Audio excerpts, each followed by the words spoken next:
गिरधारी लाल की कंजूसी पूरे गांव में मशहूर थी।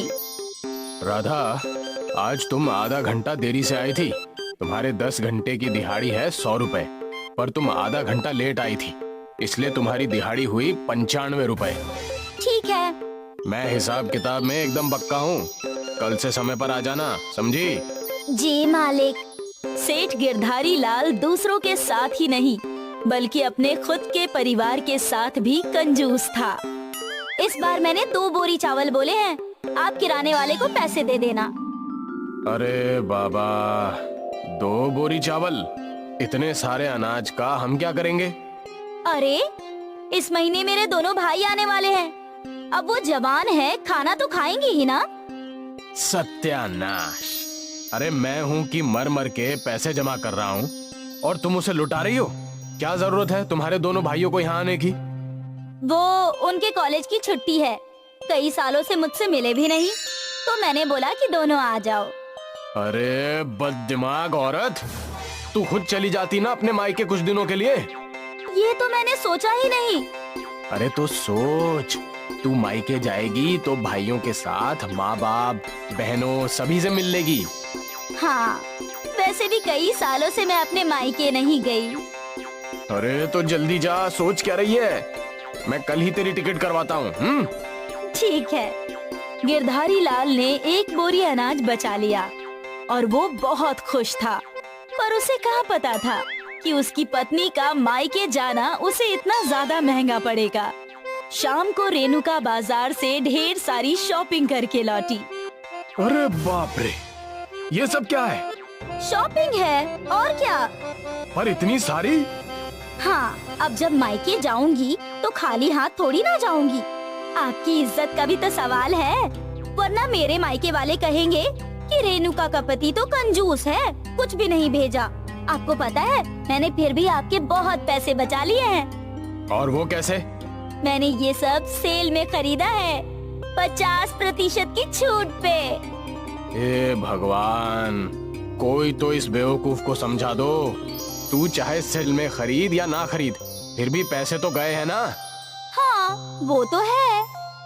गिरधारी लाल अपनी पत्नी को डांटता रहा, पर क्या फायदा, गिरधारी लाल के पैसे तो चले ही गए।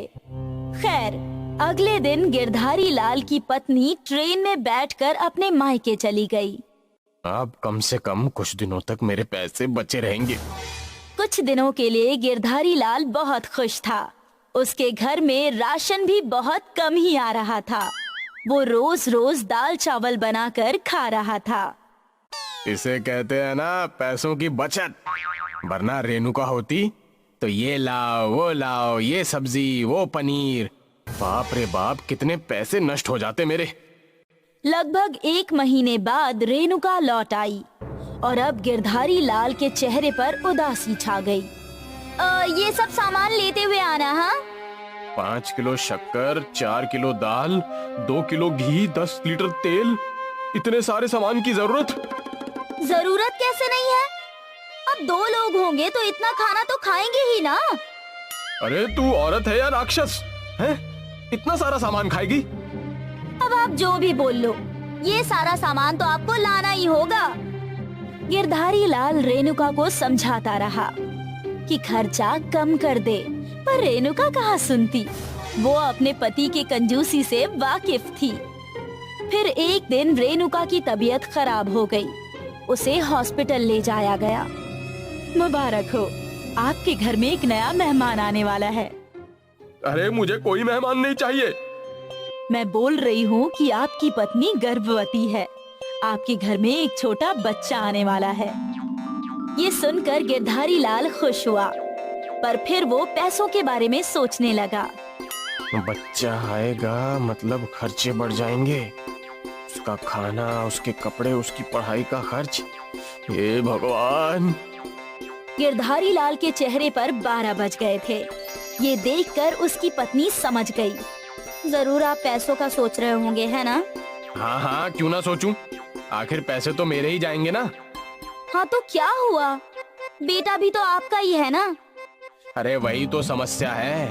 अब बच्चे के पैदा होने का खर्च, उसके खाने का खर्च, कपड़ों का खर्च, और फिर पढ़ाई का खर्च। अरे रे, आप इतने दूर चले गए। जब बच्चा पैदा होगा तो आपको सबको दावत देनी होगी, ये भूल गए क्या? क्या? रेणुका ने गिरधारी लाल को एक नई समस्या दे दी थी। उस दिन से गिरधारी लाल सोचने लगा कि वो कैसे दावत के पैसे बचाएगा। अरे कम से कम 40-50 लोग तो आएंगे ही, सबको भरपेट खाना खिलाना, वो भी पकवान। बाप रे बाप, मैं तो लुट जाऊंगा। मुझे कुछ ना कुछ तो सोचना ही पड़ेगा। यहाँ रेणुका की डिलीवरी का समय नजदीक आ रहा था और वहाँ गिरधारी लाल परेशान हो रहा था। क्या करूं, क्या करूं? आखिर एक दिन गिरधारी लाल को ये योजना मिल ही गई और उस दिन उसके चेहरे पर मुस्कान आई। रेणुका ने एक बेटे को जन्म दिया। गिरधारी लाल बहुत खुश था। अरे मेरा बेटा, तुम जितने चाहे उतने मेहमानों को बुलाओ दावत पे।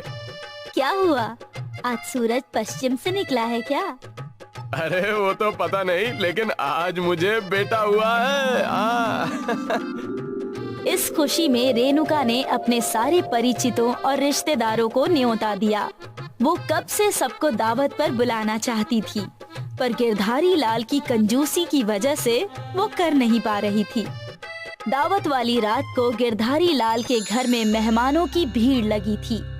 गिरधारी लाल ने अपने नौकर को आवाज लगाई, अरे शंभू, सभी मेहमानों के सामने पकवान रख दे। शंभू ने हर आदमी के सामने एक प्लेट रखी जिसमें बस 2 लड्डू थे।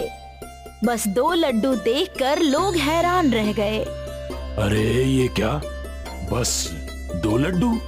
अरे आप कंजूस से और क्या अपेक्षा कर सकते हैं? अरे कम से कम यहाँ बुलाकर हमारा अनादर तो नहीं करना चाहिए था। लोग उठकर जाने ही वाले थे कि अरे अरे रुके रुके रुके, ये आपका अनादर करने के लिए नहीं, बल्कि ये एक खेल है। आपके सामने 2 लड्डू हैं। जब आप वो खा लेंगे तो 2 और लड्डू रख दिए जाएंगे, फिर 2 और ऐसे करते करते आप बेहिसाब लड्डू खा सकते हैं। और हर लड्डू खाने के लिए आपको 10 रुपए भी मिलेंगे। क्या कहा भैया, 10 रुपए? अरे वाह वाह वाह वाह वाह, ये लड्डू आपको बिना हाथ मोड़े और बिना मुंह को प्लेट में लगाए खाना होगा। अरे भला ऐसे भी कोई खा सकता है क्या? जरूर ये कंजूस हमें कुछ खिलाना ही नहीं चाहता। हाँ बिल्कुल, लगता है ये इसका कोई षड्यंत्र है। खाना खाने बैठे सभी लोग गिरधारी लाल की कंजूसी समझ चुके थे। इसी भीड़ में एक समझदार युवा था, गणेश। गणेश को एक तरकीब सूझी। वो सरपंच के पास गया और उन्हें अपनी योजना बताई। वाह, ये तो बहुत ही अच्छा आइडिया है। गणेश ने सभी गांव वालों को एक एक करके अपनी योजना बता दी और सारे खुश थे। और गिरधारी लाल को कुछ समझ नहीं आ रहा था कि आखिर ये हो क्या रहा है। ये लोग कितनी भी कानाफूसी कर लें, लेकिन कोई तरीका ही नहीं है जिससे ये लोग मेरे लड्डू खा सकें। पर गिरधारी लाल की ये गलतफहमी टूट गई जब उसने देखा कि सभी लोग अपने बगल में बैठे लोगों को लड्डू खिला रहे थे। अरे ये क्या? लोग लड्डू खाए जा रहे थे और गिरधारी लाल का सेवक लड्डू परोसे जा रहा था। मैंने 10 लड्डू खा लिए, लाओ मेरे 100 रुपए। हाँ भैया, मैंने तो 16 लड्डू खाए गिरधारी भाई। ये आपका अच्छा था, लड्डू भी खा लिए और पैसे भी दोगे। ये खेल रोज खेला करो हैं? पैसे ले और निकल यहाँ से, चल। एक एक करके गिरधारी लाल को हर एक को पैसे देने पड़े और अपनी जेब खाली देखकर अरे दावत तो मुझे बहुत महंगी पड़ी। काश मैं लोगों को अच्छे से दावत दे देता, कम से कम मेरा खर्चा कम होता। इसलिए आपको हमेशा बोलती हूँ कि इतनी कंजूसी भी मत किया कीजिए, पर आप मेरी सुने तब ना। अब गिरधारी लाल बस अपना सिर पकड़कर बैठा था। वो करता भी तो क्या, उसके इतने सारे पैसे लुट चुके थे।